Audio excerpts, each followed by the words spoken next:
Pas melihat kedua kalinya, di saat dia lagi makan di kantong plastik yang digerumunin lalat. Pengen pulang. Saya kangen ke mama saya, ke keluarga saya. Acara ini dipersembahkan oleh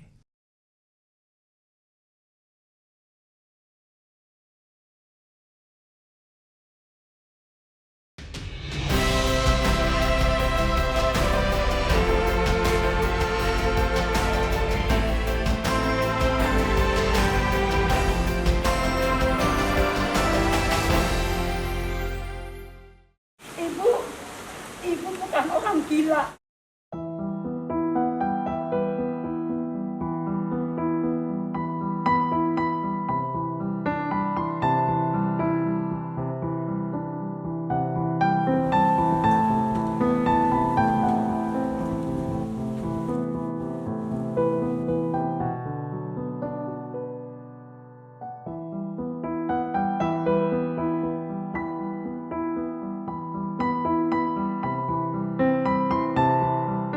Saya ini bukan siapa-siapa.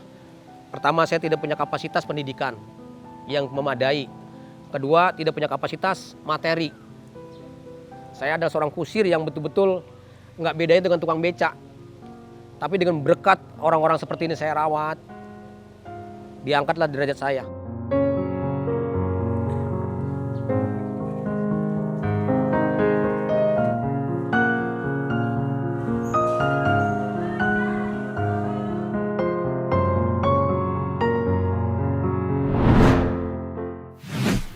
Selamat datang di Mimpi Jadi Nyata. Telah kita bersama-sama saksikan sosok yang begitu inspiratif, seorang kusir derman yang akhirnya merawat 454 orang dengan gangguan jiwa. Begitu hebat kisah beliau, dan di kesempatan kali ini kita akan mendengar langsung dari sosok inspiratif tersebut. Kita sambut bersama, inilah dia Bapak Marsan.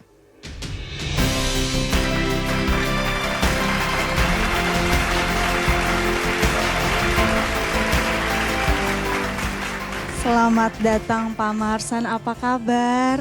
Baik Mbak, Alhamdulillah baik. Alhamdulillah, sehat ya Pak ya? Selamat Alhamdulillah, datang sehat, di sehat. Mimpi Jadi Nyata. Pak Marsan, tadi kalau kita lihat ya Mas Ferdi ya, luar biasa dedikasinya. Sebenarnya apa mimpi Pak Marsan saat ini? Ya, saat ini saya mimpi kalau untuk saya ingin meraih suatu mimpi saya membuat ruangan untuk 10 kamar untuk anak yang usia 10 tahun ke bawah. Semoga ini bisa diwujudkan. Bapak sudah siap untuk mewujudkan mimpi Bapak? Siap. Silahkan Siap. maju 2 langkah Pak. Malam hari ini kita akan mendengarkan kisah Pak Marsan dan semoga mimpi Pak Marsan bisa menjadi kenyataan. Sebelum kita berbincang, saya akan sapa dulu para juri. Ibu Diana Lim, apa kabar? Baik Pak, selamat malam. Malam. Anya Dwinov, sehat? Alhamdulillah sehat Ferdi, senang sekali kita bisa Alhamdulillah. bertemu lagi ya. Senang sekali juga bisa bertemu dengan Anya dan terima kasih sudah bersama kami kembali di Mimpi Jadi Nyata. Dan kita akan menyapa Dewan Juri berikutnya. Ada Ibu Ina Heni Purnomo. Bu Ina apa kabar? Baik Pak Ferdi. Dan berikutnya ada Bapak Juan Leonardo. Selamat malam. Selamat malam Pak Ferdi. Langsung saja kita akan berbincang dengan Pak Marsan. Pak Marsan, Baik Pak. saya ini melihat tayangan video tadi sangat terketuk sekali ya hatinya ya. Pak Marsan seorang kusir delman dulunya ya. Betul Pak. Tahun berapa itu Pak? Ya dulu saya seorang kusir tahun 92. Waktu itu anak saya masih ada yang baru nyusu, ada yang masih sapian gitu ya. Ya. Kebetulan di situ ada ODGJ yang sudah berbulan-bulan mungkin bertahun-tahun di situ. Nah saya melihat pertama itu memang nggak punya rasa ibah gitu ya. Pas melihat kedua kalinya di saat dia lagi makan di kantong plastik yang digerumunin lalat. Nah di situ saya akhir kepikiran semalaman, akhirnya sebab pulang. Itu Pak awalnya. Oke. Jadi seiring waktu berjalan dari 92 itu berarti sudah 30 tahun kurang lebih ya. Betul Pak. 30 tahun sekarang ada 454 orang di tempat Bapak di Iya, Yayasan sama Al-Fajar. Iya sama anak yang usia di bawah 10 tahun tadi itu yang kecanduan bensin sama kecanduan lem. Pernah ada penolakan Pak dari lingkungan atau dari sekitar? Bapak sendiri kan berkeluarga juga, ada anak dan lain sebagainya gitu. Iya pada waktu itu Pak saya sempat didemo oleh warga sekitar gitu. Saya keluar malam, kebetulan dia keluar ke lingkungan ada sendal tetangga itu dipakai. Pagi-pagi warga itu datang ke tempat saya, dia marah-marah ke saya gitu. Pak, Bapak piaraannya jangan lepasin gini dong, nanti bisa masuk ke rumah saya. boleh diceritakan kepada kami Pak, gambarannya seperti apa nih hari-harinya nih, apa yang Bapak tangani dan bagaimana mereka gitu, keadaan di sana? Ya pertama kita kan ada ruang-ruangan, ada ruang isolasi. Terus mereka kalau pagi itu kita berikan aktivitas kayak mandi, ganti baju, sarapan, terus olahraga. Setelah olahraga nanti kita ada kegiatan-kegiatan lain. Ada yang bagian nyuci, bagian masak, ada yang bagian belanja. Jadi mereka sebagaimana mestinya kayak di daerah kayak di lingkungan kita aja gitu Ya, Pak. impian Bapak adalah untuk memiliki 10 kamar anak di Yayasan Al-Fajar ya? Betul Pak. Oke. Kenapa Pak? Karena ada anak-anak juga tidak ada tempat khusus untuk mereka gitu atau bagaimana? Jadi saya belajar dengan pengalaman Pak ya. Mereka yang umurnya di bawah 10 tahun dicampurkan sama yang dewasa. Kayak kemarin kan sampai lupa ya. Mungkin namanya anak-anak gak ngerti bahwasanya dicampurkan dengan orang-orang ODGJ. Orang yang tidak punya hati nurani secara akal sehat gitu. Ya. Jadi saya berpikir, oh kalau kayak gitu nih gak bisa dicampurkan nih. Harus ada kamar tersendiri. Nah di situ saya berulang-ulang kali berpikir, ya udah harus punya kamar untuk mereka supaya mereka lebih nyaman gitu. Ada berapa anak-anak sekarang Pak? Sekarang ini Pak ada 4. Oh, oke. Baik, jadi mereka sekarang dengan kata lain tidur bersama dengan yang dewasa. Saya ingin bertanya kepada para juri, mungkin kepada Ibu Diana. Ya oke Pak Marsan boleh saya Ya. tanya. Baik, Pak, Bagaimana anak-anaknya bermain dan sekolah? Sementara ini Mbak, selagi saya rehab nggak sekolah. Karena mereka ini kan kecanduan bensin berat. Jadi untuk menyesuaikan diri aja kepada teman-temannya, mereka itu dikucilkan. Bahkan juga orang tuanya sendiri pun atau keluarga sendiri pun tidak nyanggup untuk mendidik dia. Ada area bermainnya gitu Pak atau hanya bermain di tempat yang disediakan ya di lahan 800 meter tempat Bapak itu atau ada tempat main khusus untuk anak-anak? Tidak ada Pak, paling lapangan bola kayak taman gitu. Oke, 30 tahun sudah perjalanan Yayasan Al-Fajar. Jadi pada dasarnya Yayasan Al-Fajar ini menerima semua orang dengan gangguan jiwa dan juga orang terlantar. Begitu? Betul Pak, betul. Ini semenjak pandemi masih terima orang baru. Kadang-kadang kita kalau malam dikirim oleh masyarakat, oleh polisi kita nggak bakal nolak gitu. Kecuali ada keluarga menitipkan, ya saya bilang kalau ada keluarga harus ada aturannya, di swab dulu dan sebagainya.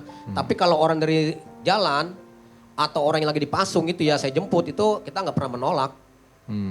Bapak ini sampai dianggap seperti pahlawan oleh mereka. Kalau Bapak sendiri melihat mereka seperti apa Pak? Saya lebih mementingkan diri dia Pak dengan diri saya. Tuh, saya agak khawatir kalau saya pergi keluar dari panti, saya terjadi takut ada yang ribut, ada yang belum makan, barangkali ada yang sakit. Jadi waktu saya mau habis di situ. Tapi saya betapa bahagianya ketika mereka yang sudah kebuang-buang, yang sudah dikucilkan, ketika mereka sehat, bisa pulih kembali, bisa bermanfaat untuk dirinya dan orang lain. Disitulah kebahagiaan saya. Ini anak saya yang ngasuh juga bekas binaan dulu, si Adit. Nah kalau ini dia disetrum oleh teman-temannya, lumpuh. Sekarang alhamdulillah tempat saya sudah bisa jalan. Ini namanya Yuda. Ini belum ketemu keluarganya, barangkali nanti keluarga bisa ketemu melihat tayangan ini barangkali. Itu. Saya tersentuh sekali dengan cerita Yuda ini. Yuda apa kabar? Alhamdulillah baik ya. Yuda ini usia 7 tahun. Yuda ini meninggalkan Jakarta menuju ke Bandung. Di Bandung seperti tadi diceritakan oleh Bapak Marsan, Yuda disetrum oleh teman-temannya sampai akhirnya tidak bisa jalan. Dan akhirnya ditaruh di panti dan saat di panti itu meminta untuk ditempatkan di tempat Pak Marsan. Dan syukur alhamdulillah sekarang Yuda sudah bisa berjalan dan sudah kembali membaik. Tujuan Yuda yang paling utama di Mimpi Jadi Nyata ini ingin sekali bertemu dengan ibu dan juga kakaknya. Betul Pak, betul. Semoga Allah perkenankan niat Yuda. Kita tanya ke Yuda mungkin ya. Yuda, apa yang ingin disampaikan jika saat ini ada keluarga atau mungkin ibu atau kakaknya Yuda menyaksikan tayangan Mimpi Jadi Nyata ini? Saya pengen pulang. Pengen pulang. Saya kangen ke mama saya, ke keluarga saya, adik saya, kakak saya. Saya pengen pulang Pak. Saya nggak kabur lagi dari rumah. Mama saya dagang sayuran di Tambun. Di mana? Di Tambun? Iya. Kan yayasan di dekat Tambun juga ini sekarang? Saya orang situ. Oke. Dulu Yuda ini berat sekali hidupnya. Saya dengar ceritanya ada masalah sampai disetrum dan lain sebagainya. Setahun belakangan ini kan di yayasan Pak Marsan. Bagaimana perasaan Yuda sekarang? Saya alhamdulillah yayasan saya kerja ngepel saya nyuci piring. Pak Marsan, saya mau tanya Pak Marsan. Satu hari itu cuma 1 kali 24 jam. Bapak harus mengurus 454 orang. Juga harus perhatian pada keluarga dan anak Bapak pastinya. Bagaimana Bapak bisa membagi waktu, Pak? Ya, terutama saya bersyukur ya, di takdiran Allah Subhanahu wa taala saya bisa mengurus orang. Dan kedua, saya sangat bersyukur mempunyai istri yang sangat pengertian. Dan anak-anak saya walaupun mungkin kurang bukan berarti saya kurang kasih sayang, mungkin waktu saya mungkin habis dengan binaan-binaan saya, tapi anak saya juga sangat menerimakan, bahkan juga dia merasa bangga melihat sosok seorang bapak punya kepedulian. Kalau saya jadi Adit pasti bangga sekali. Ya sangat bangga sih. Makanya saya ingin kayak harus lebih dari bapak. Bisa buat bantu orang banyak. Kalau udah sukses nanti. Kalau kita lihat ini pasti kebanggaan yang luar biasa. Dan ini sangat menggugah hati kita dan juga para juri pastinya. Pak Juan mungkin ada yang ingin ditanyakan Pak Juan? Ya, pertama-tama saya mau menyampaikan kekaguman saya kepada Pak Marsan karena memiliki jiwa yang begitu besarnya. Karena Adit memandang Pak Marsan sebagai teladan, ajaran apa saja yang Pak Marsan turunkan ke Adit dan apa saja yang Adit kagumi dari sosok ayah sehebat Pak Marsan ini. Kalau menurut saya lebih peduli kepada ininya lah, pasan bina-binaan bapak dibandingkan anak sendiri gitu. Tapi kan saya juga harus mengerti juga, bapak begitu juga untuk orang banyak juga, peduli terhadap sesama manusia, saling manusia ke manusia. Ini adalah hadiah yang pantas dari dedikasi Pak Marsan. Banyak, mungkin ada yang ingin Mbak Anya tanyakan atau Mbak Anya sampaikan pada Pak Marsan. Adit atau Yuda silakan. Saya jadi ingin mengetahui lebih dalam lagi. Waktu awal tahun 92 tersebut, apa yang ada di benaknya Pak Marsan? Awalnya sampai mengambil keputusan membawa pulang orang yang pertama itu tuh apa yang ada di benaknya Pak Marsan? Saya melihat sebagai manusia yang bukan layaknya dimakan, itu yang membuat saya kepikiran. Yang membuat saya terkejut itu tadi dimakan tuh di kantong plastik, yang saya membayangkan barangkali hewan pun mungkin gak doyan. Kok ini manusia? Nah saya sebagai manusia yang lebih dari mereka, apa yang saya perbuat? Cuman itu aja konsekuensinya. Pada saat itu Bapak tidak berpikir panjang nanti tidurnya di mana, lalu bagaimana kesehariannya bersama dengan keluarga? Enggak. Hanya ingin membantu dan langsung terjun saja bantu. Cuma itu aja. Karena tadi makan tadi di kantong plastik yang digerumunin lalat itu aja yang membuat saya tuh kepikiran terus terbayang-bayang gitu. Itu aja awalnya. Luar biasa. Saat orang lain menghindar, Ya. Bapak justru merangkul. Terima kasih banyak Anya untuk pertanyaan yang diberikan untuk Pak Marsan. Kisah dari Pak Marsan mudah-mudahan sekali lagi bisa menjadi bahan renungan untuk kita semua. Karena dapat membuat kita menjadi manusia kuat.